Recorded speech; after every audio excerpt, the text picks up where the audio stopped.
Halo semua, pada video ini aku akan bahas mengenai GPS dan bagaimana satelit yang ada di luar angkasa bisa mengetahui posisi kita yang ada di bumi. Nah, pertama-tama, ayo kita kenalan dengan GPS. Apa sih GPS itu? GPS atau Global Positioning System adalah jaringan yang terdiri atas 24 hingga 31 satelit yang mengorbit bumi pada ketinggian sekitar 20.000 km. Jadi, saat ini, terdapat 31 satelit yang berorbit bumi. Namun yang digunakan untuk sistem GPS adalah 24 satelit.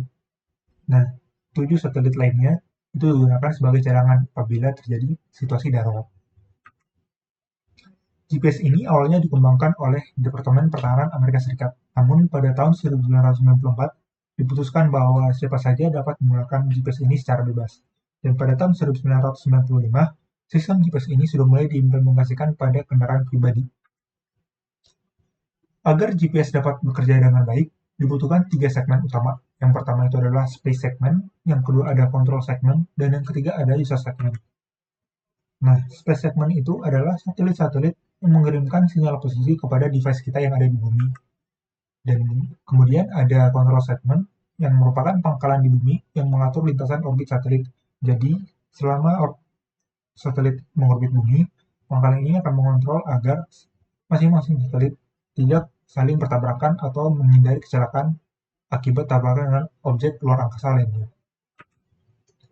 Nah, yang ketiga ada user segment atau device yang sering kita gunakan dalam kehidupan sehari-hari, seperti smartphone, smartwatch, atau sistem navigasi pada mobil.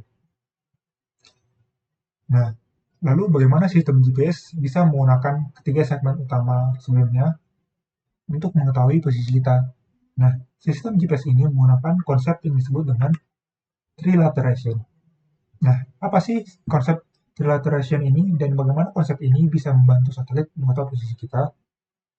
Nah, jadi sebenarnya pada sistem GPS ini, user segment atau device kita ini hanya digunakan untuk menerima informasi dari satelit. Jadi, device kita akan meminta informasi dari 4 satelit, dan masing-masing satelit akan mengirimkan informasi mengenai posisi dan jarak terhadap device kita.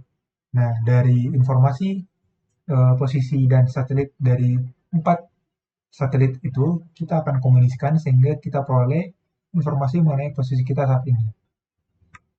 Nah, ayo kita coba lakukan simulasi agar kita lebih paham bagaimana konsep trilateration ini bekerja. Nah, anggap saja sekarang kita ada di satu titik di peta ini. Nah, untuk mengetahui posisi kita ada di mana, pertama kita minta informasi pada satelit yang pertama. Nah, satelit yang pertama mengirimkan data posisinya dan mengirimkan jarak satelit itu pada device kita, sehingga kita dapat gambaran di mana posisi kita. Jadi saat ini kita ada di mana saja di lingkaran merah ini berada. Nah, kemudian kita minta informasi lagi ke satelit yang kedua. Satelit kedua mengirimkan lagi posisinya saat ini dan juga jaraknya pada device kita.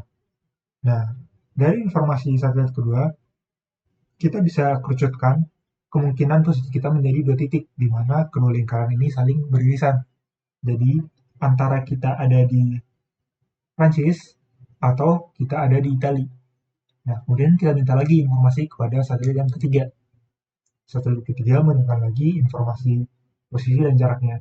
Nah, setelah mendapatkan informasi dari satelit yang ketiga, sekarang kita menemukan nih satu titik di mana ketiga lingkaran ini saling beririsan.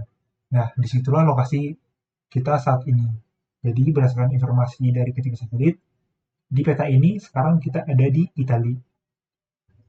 Nah, simulasi ini menunjukkan bagaimana trilateration bekerja pada 2 dimensi. Jadi, dengan menggunakan trilateration ini dan dengan bantuan 3 satelit, kita mendapatkan informasi posisi koordinat lintang dan bujur kita. Nah, tapi pada kondisi dunia nyata atau pada real life, kita tidak hanya mengandalkan 3 satelit, tapi kita menggunakan 4 satelit.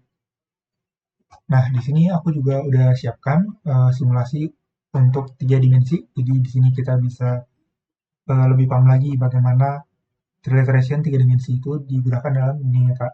Jadi di sini kita anggap bola atau sphere hijau ini sebagai bumi. Nah, dan di sekitar bumi ada 3 satelit. Nah, jadi jika pada trilateration sebelumnya atau pada 2 dimensi itu seperti ini. Nah, Jadi kita minta informasi pada satelit 1, satelit 2, dan satelit 3. Jadi berdasarkan informasi satelit 1, satelit 2, dan satelit 3, nah kita dapat informasi koordinat lintang dan bujur dari posisi kita. Nah, dengan menambahkan satu satelit lagi, yaitu satelit keempat, kita dapat informasi tambahan lagi. Jadi, tidak hanya lokasi koordinat lintang dan bujur, kita sekarang dapat informasi ketinggian kita terhadap bumi. Jadi, dengan menambahkan satu satelit lagi, yaitu satelit keempat, kita dapat informasi bintang, bujur, dan juga ketinggian.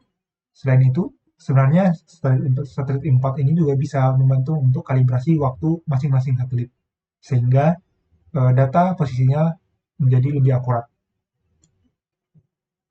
Nah, tadi kita udah kenalan dengan GPS, kita udah tahu 3 segmen utama dari GPS, kita juga udah bahas tentang konsep iteration yang membantu satelit untuk tahu lokasi kita. Nah, dari hal yang sudah kita bahas tadi, ada nggak yang bikin kamu tertarik? Coba ceritain di kolom komentar. Terima kasih udah nonton video ini sampai akhir. Sampai jumpa di video lainnya.